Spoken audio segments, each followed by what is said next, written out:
Сәлем, менің атым Сәкен. Мен үкіметтік емес ұйымдарға гранттарды ұсынатын азаматтық бастамаларды қолдау орталығының менеджерімін. Бүгін мен сіздерге үкіметтік емес ұйымдарға арналған гранттардың түрлері мен олардың мөлшері туралы айтып берем. Үкіметтік емес ұйымдарға арналған гранттар қысқа мерзімді, орта мерзімді және ұзақ мерзімді гранттар болып 3 түрге бөлінеді.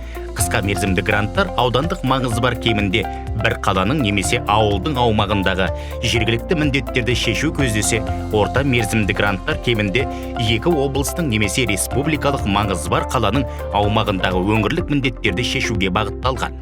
Ал ұзақ мерзімді гранттар кемінде 10 облыстың аумағында іске асырылатын республикалық міндеттерді шешуді қарастырады.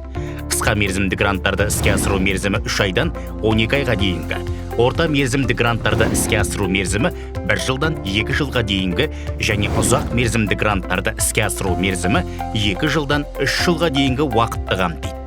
Кез келген қоғамдық ұйым үшін гранттардың мөлшері туралы ақпарат қызық болар. Қысқа мерзімді гранттарға 500-ден 3000-ға дейінгі, орта мерзімді гранттарға 3000-нан 10.000-ға дейінгі және ұзақ мерзімді гранттарға кем дегенде 10.000 айлық есептік көрсеткіш мөлшеріндегі қаражат бөлінеді. Бүгінге осы.